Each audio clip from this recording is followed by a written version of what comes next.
Abrimos nossas Bíblias no livro de 2 Reis, capítulo de número 4, versículo de número 2. Uma palavra bem conhecida da igreja, mas eu tenho certeza que o nosso Deus, Ele tem algumas lições preciosas para o nosso crescimento espiritual. E eu peço que o Espírito Santo venha falar aos corações dos irmãos nesta manhã. Livro de 2 Reis, capítulo 4, versículo 2. Todos encontraram? Amém. Vai dizer assim a palavra do Senhor. Eliseu lhe perguntou: que te hei de fazer? Ela respondeu: tua serva não tem nada, senão uma botija de azeite. Amém? Pode se aceitar, adorando, glorificando, bendizendo e exaltando o nome santo do Senhor, porque o nosso Deus, Ele é digno de toda a honra, de toda a glória e de toda a adoração. Glórias a Deus. Como falei, a mensagem é bem conhecida da igreja, todos nós o ouvimos ao menos uma dezena de vezes, mas essa foi a palavra que o Senhor colocara ao meu coração para transmitir ao coração da igreja.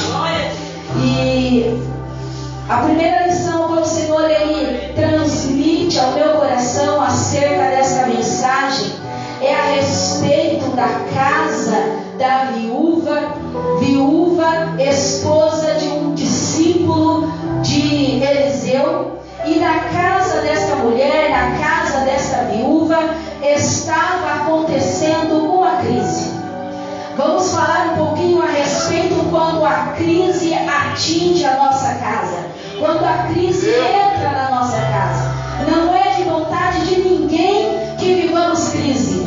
Nenhum de nós convidamos a crise para entrar. Nenhum de nós desejamos vivenciar uma experiência deste tipo. Mas é certo que todos nós, um momento ou outro, iremos enfrentar situações de crise. A primeira crise que aquela mulher enfrenta é a crise do luto, é a crise da perda, é a crise de ver sendo arrancado de dentro do seu lar um ente querido, uma pessoa que amava e muito além, alguém que era o provedor da casa. Então a crise começa a se instalar no momento em que aquela mulher, ela perde o seu companheiro, ela perde o seu provedor e ela fica sozinha para sustentar, para cuidar, para criar os seus filhos.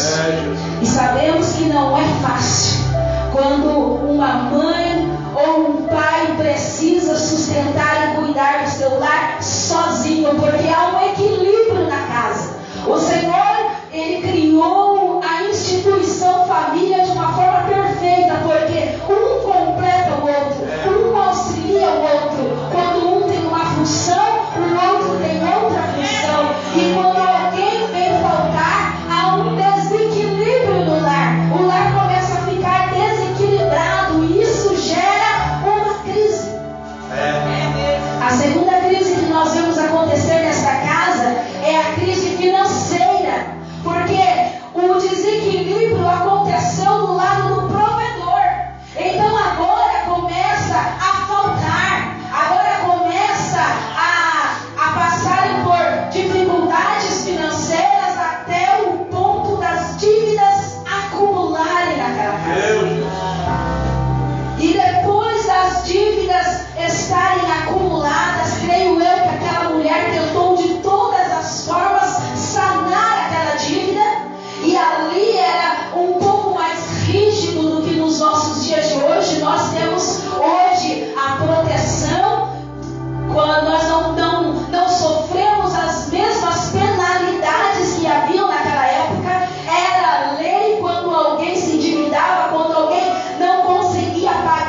escolheu procurar ajuda em quem tinha condições de ajudá-la. Aleluia. Ela não foi na vizinha, ela não foi nos órgãos municipais, ela foi procurar ajuda em quem podia ajudá-la.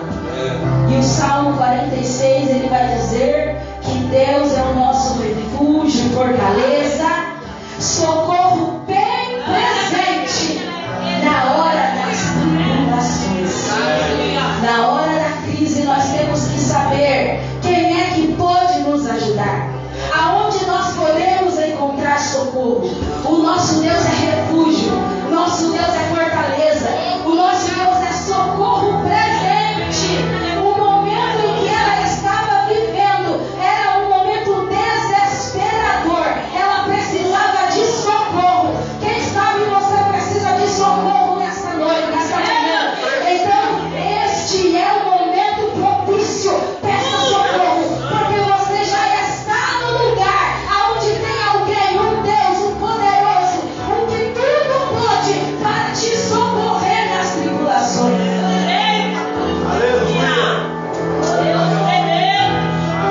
No caso da mulher, o socorro presente era o homem de Deus. No caso daquela mulher, o lugar aonde ela podia encontrar o seu auxílio era no homem de Deus. Então foi lá que ela foi buscar. E chegando diante do homem de Deus, ela diz para ele: olha, meu senhor, o meu marido, teu servo morreu, e tu sabes que ele era fiel, tu sabes que ele servia a Deus continuamente. Com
ouvimos o direcionamento do Senhor.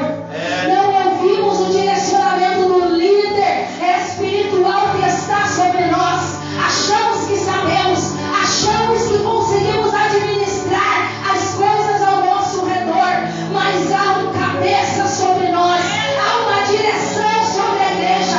A igreja não anda a esmo fazendo o que quer, a igreja anda debaixo do direcionamento do seu mestre Jesus. E o direcionamento do homem de Deus foi: vai, volta para a tua casa. Você vai voltar lá onde tem crise, você vai voltar onde está o problema, você vai entrar onde está a dificuldade, mas você vai pegar vasilhas, muitas vasilhas. A minha Bíblia diz vasilhas, não poucas. Ela precisava juntar muitas vasilhas dentro da sua casa, e para juntar essas muitas vasilhas, ela teria que se esforçar um pouquinho. Juntar vasilhas fala sobre quebrar o nosso eu, porque eu vou ter que falar com quem eu não quero. Muitas vezes pode ser que eu não me dou bem com o vizinho da direita e o vizinho da esquerda. Quem sabe o vizinho da direita e da esquerda é meu parente. Quem sabe é alguém que me ofendeu. Quem sabe é alguém que tem algo contra mim. Mas a direção do homem de Deus é: pega vasilhas, e não poucas. Tem que ser muitas vasilhas. Aí eu vou ter que quebrar o meu eu. Eu vou ter que bater na vizinhança. Eu vou ter que pedir emprestado. Eu vou ter que falar com quem eu não quero falar. Eu vou ter que pedir aonde eu não quero pedir. E isso fala de nós forçarmos relacionamentos. Porque Deus, Ele não se agrada quando nós fazemos acepção: com esse eu falo, com esse eu não falo. Para esse eu prego, para esse eu não prego. Com esse eu me assento, com esse eu não me assento. Todos nós estamos debaixo de uma mesma direção. Pegar vasilhas emprestadas fala de submissão em obedecer. Porque se aquela mulher pensasse: as vasilhas da minha casa não contam, para que pegar emprestado? As que estão dentro de casa é o suficiente. Isso fala de submissão e obedecer. Se o Senhor mandou ir, vá. Se o Senhor mandou sair do seu espaço comum, saia. Se o Senhor mandou se levantar, se levante. Porque senão não veremos um milagre acontecer. O segundo direcionamento era: entra na casa. Você já obedeceu, você já quebrou o seu eu, você já forçou os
continua sendo multiplicado. Glorioso, Jesus. E debaixo da instrução que ela recebe, ela tem instituída uma nova